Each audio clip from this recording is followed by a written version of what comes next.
Hello and welcome viewers. তোমরা ইতিমধ্যেই জানো যে কোনো চলরাশির প্রদত্ত মানগুলোর বিস্তৃতি পরিমাপ করার দুটো পদ্ধতি আছে। একটা হলো চরম বা পরম পদ্ধতি, আর একটা হলো আপেক্ষিক পদ্ধতি। চরম পদ্ধতিতে আমরা চারটে পদ্ধতি মূলত আছে: সমপার্থক্য, ভেদমান, প্রসার, গড় পার্থক্য, এগুলো। আর আপেক্ষিক বা রিলেটিভ মেজার্সে মূলত তিনটে পদ্ধতি আছে। একটা হলো কোএফিসিয়েন্ট অফ ভেরিয়েশন বা ভেদাঙ্ক, একটা হলো গড় পার্থক্য গুণাঙ্ক, আর একটা হচ্ছে চতুর্থ পার্থক্য গুণাঙ্ক বা ইন্টারকোয়ার্টাইল রেঞ্জ, কোয়ার্টাইল ডেভিয়েশন ডিফারেন্সটা। তাহলে আমরা আজকে আলোচনা করব চতুর্থ পার্থক্য গুণাঙ্ক বা সেমি কোয়ার্টাইল রেঞ্জ। তোমরা ইতিমধ্যেই জানো যে চতুর্থক হলো কোন চলরাশির প্রদত্ত মানগুলোকে যদি আমরা মানের ঊর্ধ্বক্রমে অথবা অধক্রমে পরপর সাজাই, তাহলে এমন তিনটে মান আমরা পাবো যে তিনটে মান প্রদত্ত মানগুলোকে সমান অংশে, সমান চারটে অংশে বিভক্ত করছে, যার জন্য এক একটা অংশকে আমরা বলি চতুর্থক বা কোয়ার্টাইল। যেমন ধরো আমি বলছি 1 2 3 4 5 6 7 8 9 10 11। ধরো এই 11টা মান আমরা মানের ঊর্ধ্বক্রমে সাজিয়ে নিচে দিয়েছি। এইবার দেখো এই মানটা বা এই মানটা বা এই মানটা, এই তিনটে মান পুরো মানগুলোকে সমান দুটো অংশ, এর এপাশে দুটো টুকরো, এটা দুটো টুকরো, এটা দুটো টুকরো, এপাশেও দুটো টুকরো, অর্থাৎ সমান চারটে অংশে ভাগ করছে। তাহলে যে তিনটে মান প্রদত্ত চলরাশির মানগুলোকে যখন আমরা ঊর্ধ্বক্রমে বা অধক্রমে সাজাবো, তখন যে তিনটে মান প্রদত্ত মানগুলোকে সমান চারটে অংশে ভাগ করে তাদেরকে আমরা বলি চতুর্থক বা কোয়ার্টাইল। এই প্রথমটাকে আমরা বলি ফার্স্ট কোয়ার্টাইল বা প্রথম চতুর্থক, এটাকে বলি আমরা সেকেন্ড কোয়ার্টাইল বা দ্বিতীয় চতুর্থক, এবং এটাকে আমরা বলি থার্ড কোয়ার্টাইল বা তৃতীয় চতুর্থক। এখন এই দ্বিতীয় চতুর্থক যেটা, সেটাই actually median of the given data, মধ্যমা। এটাই হচ্ছে মধ্যমা। আমরা চতুর্থক পার্থক্য গুণাঙ্ক বের করব কিভাবে? এই তৃতীয় আর প্রথম চতুর্থকের পার্থক্যের গড়, এটাই হচ্ছে আমার কোয়ার্টাইল ডেভিয়েশন। তাহলে কোয়ার্টাইল ডেভিয়েশন বা ইন্টারকোয়ার্টাইল রেঞ্জ, সেমি ইন্টারকোয়ার্টাইল রেঞ্জ বলতে আমরা তৃতীয় চতুর্থক এবং প্রথম চতুর্থকের পার্থক্যের গড়কে বুঝি। এটাই হচ্ছে চতুর্থক পার্থক্য। এখন আমরা এই চতুর্থক পার্থক্য কিভাবে পরিমাপ করব আমি পরপর ধাপে ধাপে তোমাদের দেখাচ্ছি। আশা করি এই ভিডিওটা দেখলে তোমরা, পুরো ভিডিওটা একটু বড় হবে, কারণ প্রতিটা ধাপে ধাপে দেখাতে গেলে লেন্থ অফ দ্য ভিডিও অনেকটা বড় হবে। কিন্তু যদি তোমরা ধৈর্য ধরে পুরো ভিডিওটা দেখতে পারো, আমি নিশ্চিত চতুর্থক পার্থক্য গুণাঙ্ক নিয়ে তোমাদের আর কোনো সমস্যা থাকবে। আমরা আলোচনা করব সরল চতুর্থক পার্থক্য, সরল বিভাজনের ক্ষেত্রে কিভাবে চতুর্থক পার্থক্য বের করা যায়, অর্থাৎ সিম্পল ডিস্ট্রিবিউশনের ক্ষেত্রে চতুর্থক পার্থক্য। ধরো আমাদের কিছু মান দেওয়া আছে এরকম যে 5 7 2 10 15 18 11 16 20, এই কটা মান দেওয়া আছে। এবার আমাদেরকে এর সমপার্থক্য, চতুর্থক পার্থক্য বের করতে হবে। তাহলে আমাকে প্রথম কাজ কি করতে হবে? স্টেপ 1, এরকম সিম্পল ডিস্ট্রিবিউশন দেওয়া থাকলে মানের ঊর্ধ্বক্রমে ছোট থেকে বড় সাজাবো। সব থেকে ছোট 2, তারপরে দেখো 5, তারপরে কত 7, তারপরে কত আছে 10, তারপরে কত আছে 11, তারপরে কত আছে 15, তারপরে আছে 16, তারপরে আছে 18, আর শেষ আছে 20। এইবার আমি দেখবো গুণে কতগুলো মান আছে, অর্থাৎ নাম্বার অফ ভ্যালুস বা ডেটা গিভেন কটা আছে, 1 2 3 4 5 6 7 8 9, তাহলে n ইকুয়ালস টু 9। তাহলে প্রথম চতুর্থাংশ বা ফার্স্ট কোয়ার্টাইল কি হবে? ফার্স্ট কোয়ার্টাইল হবে এই n প্লাস 1 বাই 4 তম পদ বা n প্লাস 1 বাই 4 এর টার্ম। তাহলে n মানে আমরা কত জানি, 9 যোগ 1 10 বাই 4। তাহলে 10 বাই 4 মানে কত, 10 মানে 2.5 টার্ম। যদি পূর্ণ সংখ্যা হতো, ধরে এটা 3 হতো বা 4 হতো বা 5 হতো, তাহলে আমরা গুণে ধরে এটা যদি 3 আসতো তাহলে 1 2 3 ভ্যালুটা হতো কত, 7। যদি 4 আসতো তাহলে ভ্যালুটা কত হতো, 1 2 3 4 10। কিন্তু এখানে এসছে কত, 2.5। এর মানে দ্বিতীয় পদ প্লাস এই যে পয়েন্টের পর যে অংশটা আছে 0.5 এর সাথে তৃতীয় আর দ্বিতীয় পদের পার্থক্য বের করতে হবে। অর্থাৎ দ্বিতীয় পদ কে আছে, 5 প্লাস বাকি থাকলো কত, 0.5। এইবার 3 নাম্বার পদ কোনটা আছে, 7 বিয়োগ দ্বিতীয় পদ। তাহলে কত দাঁড়ালো, 5 প্লাস 0.5 ইনটু 7 থেকে 5 বাদ দিলে 2, এবার 5.5 ধরতে হবে, এটা কত, 1। তাহলে প্রথম চতুর্থাংশ হচ্ছে 6। তাহলে ফার্স্ট কোয়ার্টাইল আমরা পেয়ে গেলাম 6 সরল বিভাজনের ক্ষেত্রে। এবার থার্ড কোয়ার্টাইল কিভাবে বের করব?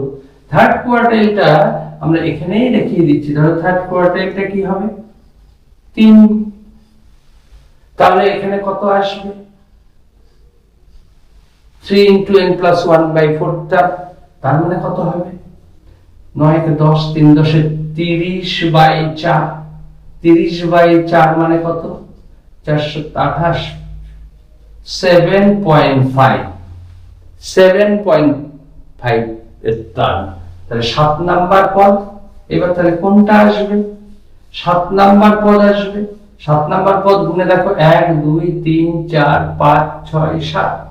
7 নাম্বার পদ আসছে কি, 16 প্লাস 7 এর পরে তো 0.5 রয়েছে সেইটা, তাহলে 7 এর ঠিক পরেরটা কত, 18 মাইনাস তার আগেরটা কত, 16। তাহলে 16 প্লাস 0.5 ইনটু 2, তাহলে আবার এখানে আসছে 1, 16 এর একে হয়ে যাচ্ছে কত, 17। তাহলে Q1 পেলাম 6 এবং Q3 পেলাম 17। তাহলে অতএব কোয়ার্টাইল ডেভিয়েশন কত হবে? ফর্মুলা আমরা বলেছি যে Q3 মাইনাস Q1 বাই 2। আমার এখন দুটো ভ্যালু পেয়ে গেছি, বসিয়ে দাও। 17 বিয়োগ 6 বাই 2, তার মানে 11 বাই 2, তার মানে 5.5। তাহলে চতুর্থ পার্থক্য গুণাঙ্ক সরল বিভাজনের ক্ষেত্রে সেই সংখ্যাটা জোড় থাকুক বা বিজোড় থাকুক, বিজোড় জোড় যেটাই থাকুক না কেন, আমরা এই পদ্ধতিকে অনুসরণ করে বের করতে পারি। এবারে আমরা আলোচনা করব সিম্পল ফ্রিকোয়েন্সি ডিস্ট্রিবিউশন বা সরল পরিসংখ্যা বিভাজনের ক্ষেত্রে আমরা কিভাবে চতুর্থ পার্থক্য বের করব।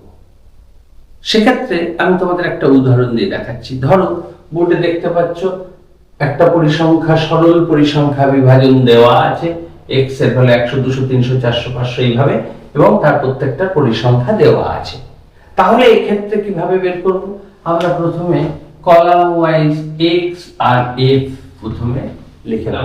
প্রথম কাজ হবে, যখন সিম্পল ফ্রিকোয়েন্সি ডিস্ট্রিবিউশন দেওয়া থাকবে তখন প্রথম কাজ হবে ক্রমযৌগিক পরিসংখ্যা লেস দ্যান টাইপ, অর্থাৎ নিম্নতর সূচক ক্রমযৌগিক পরিসংখ্যা বের করতে হবে। সেটা কিভাবে বের করে? আমরা জানি পরিসংখ্যাগুলো ক্রমাগত যোগ হতে যাবে। প্রথমটা 4, তারপরটা যদি যোগ করলে 4 আর 6 10, তার সাথে 18 যোগ করলে 28, 28-এর সাথে 37 যোগ হবে, অর্থাৎ 28 সাথে 35, 30, 65,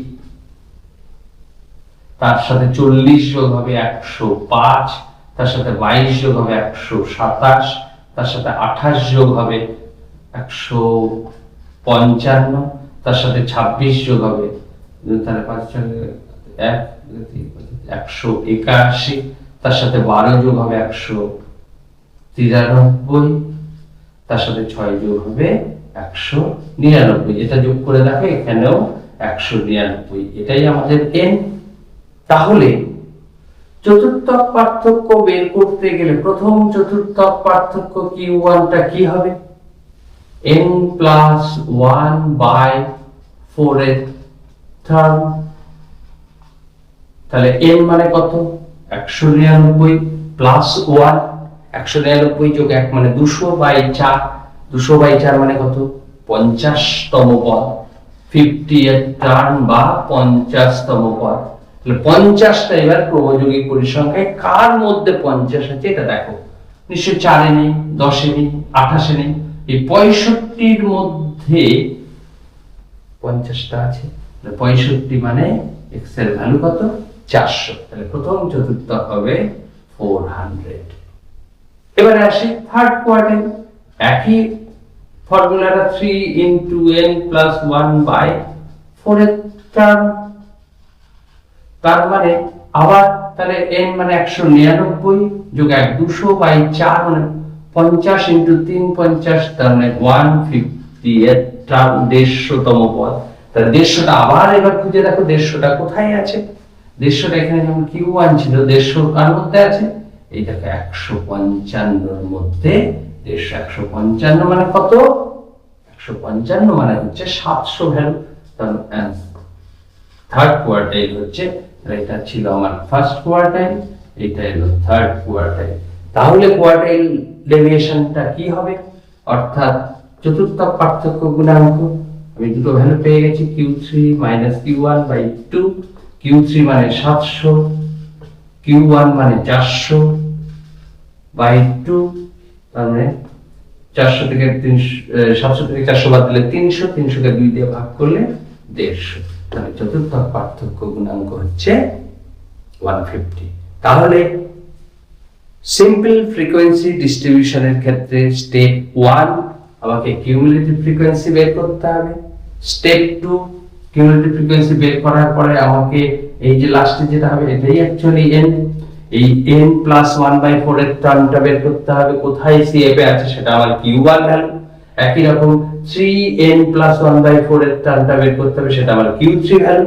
এই দুটো ভ্যালু যেই পেয়ে যাব তখন আমি ফর্মুলায় পুট করলে ভ্যালুটা পেয়ে যাব চতুর্থক পার্থক্য গুণাঙ্কে।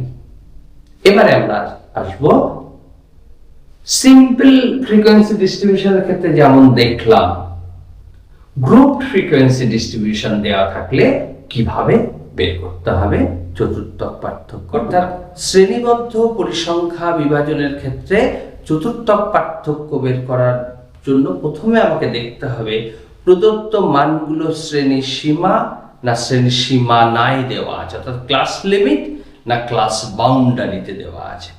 যদি ক্লাস লিমিটে অর্থাৎ শ্রেণী সীমায় দেওয়া থাকে তাহলে আমাকে প্রথমটায় 0.5 বিয়োগ এবং পরেরটা 0.5 যোগ করে শ্রেণী সীমানা অর্থাৎ ক্লাস বাউন্ডারিতে কনভার্ট করতে হবে, স্টেপ 1। আর যদি প্রদত্ত তথ্য শ্রেণী সীমানাতে দেওয়া থাকে তাহলে স্টেপ 1টার দরকার হচ্ছে না। যেমন ধরো আমি একটা উদাহরণ দিয়ে দেখাচ্ছি যে x এর মান দেখো বোর্ডে 50 থেকে 60, 60 থেকে 70, 70 থেকে 80, 80 থেকে 90, 90 থেকে 100 এবং তার পরিসংখ্যাগুলো দেওয়া আছে। তাহলে এইখানে যেখানে একটা শ্রেণী শেষ হচ্ছে পরের শ্রেণী সেখান থেকেই শুরু হচ্ছে, অর্থাৎ এই প্রদত্ত তথ্যটা ক্লাস বাউন্ডারি বা শ্রেণী সীমানায় দেওয়া আছে। ফলে আমাকে আর নতুন করে এটা 0.5 বিয়োগ আর যোগ করে শ্রেণী সীমানায় আনতে হলো না, তাহলে একটা স্টেপ বাদ গেল, দরকার হলো না। এবার দ্বিতীয় স্টেপ কি? দ্বিতীয় স্টেপ হচ্ছে, তাহলে আমি প্রথমে অঙ্কটা যদি লিখে ফেলি, দেখো 50 থেকে 60, 60 থেকে 70, 70 থেকে 80, 80 থেকে 90, 90 থেকে 100, এবং তাদের ফ্রিকোয়েন্সি হচ্ছে 5, 9, 16, 20, 10। তাহলে আমাদের প্রথম কাজ হবে ক্রমযৌগিক পরিসংখ্যা, অর্থাৎ CF লেস দেন টাইপের। 9 আর 5 14, 14 সাথে 16 যোগ করলে 30, 30 এর সাথে 20 যোগ করলে 50, 50 এর সাথে যোগ করলে 10 হয়ে যাচ্ছে 60। এটাই হচ্ছে আমার এর। তাহলে ফার্স্ট আমাকে ঠিক আগেও যেমন করেছি এখানেও গ্রুপ ফ্রিকোয়েন্সি ডিস্ট্রিবিউশনের ক্ষেত্রেও আমরা CF-টা বের করব। এইবার Q1 বের করার ফর্মুলা দেখো। Q1 এর বের করার ফর্মুলা হবে L1 plus N/4 minus CF by frequency into C। এখানে কোনটা কি বোঝাচ্ছে? প্রথমে আমাকে দেখতে হবে Q1টা কোথায় অবস্থিত, কোন শ্রেণীতে। যেমন ধরো n 60, তাহলে n/4 কত? 60/4, দ্যাট ইজ 15। তাহলে CF এ 15 কোথায় আছে? নিশ্চয়ই 5 এ নেই, 14 তে নেই, 30 এ। 30 মানে কোন শ্রেণী? 30 মানে হচ্ছে 70/80। তার মানে এই শ্রেণীটা হচ্ছে আমার প্রথম চতুর্থকের বা ফার্স্ট কোয়ার্টাইলের গ্রুপটা। তাহলে এই ক্ষেত্রে লোয়ার লিমিট কোনটা? নিম্ন শ্রেণী সীমানা, সেইটা হচ্ছে আমার ভ্যালু L1। তাহলে L1 কত আসবে? 70।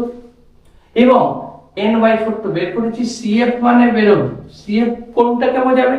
ঠিক এই যে শ্রেণীটা বেরিয়েছে এর আগের যে CF সেইটা হচ্ছে এই CF কে বোঝাচ্ছে। তার মানে এখানে কত আছে? 14। আর ওই যে শ্রেণীটা তার পরিসংখ্যাটাই হচ্ছে F। এখানে তাহলে F কত? 16। আর একটা জিনিস দরকার, সিটা কি? যে শ্রেণীতে চতুর্থকটা আছে তার দৈর্ঘ্য, লেংথ অফ দা ক্লাস। তাহলে এখানে লেংথ অফ দা ক্লাস কত? AC মানে কত আসবে? 80 বিয়োগ 70, তার মানে 10। তাহলে আমি সবগুলো ভ্যালু পেয়ে গেলাম। তাহলে আমি এখানে বসাই L1 মানে হচ্ছে 70 প্লাস n/4 মানে কত? n/4 মানে আমি পেয়েছি 15। CF কত? CF পেয়েছি 14 বাই F মানে কত পেয়েছি? 16 ইনটু C মানে 10। তার মানে 70 যোগ 1 আর ইনটু 10 মানে 10/16, অর্থাৎ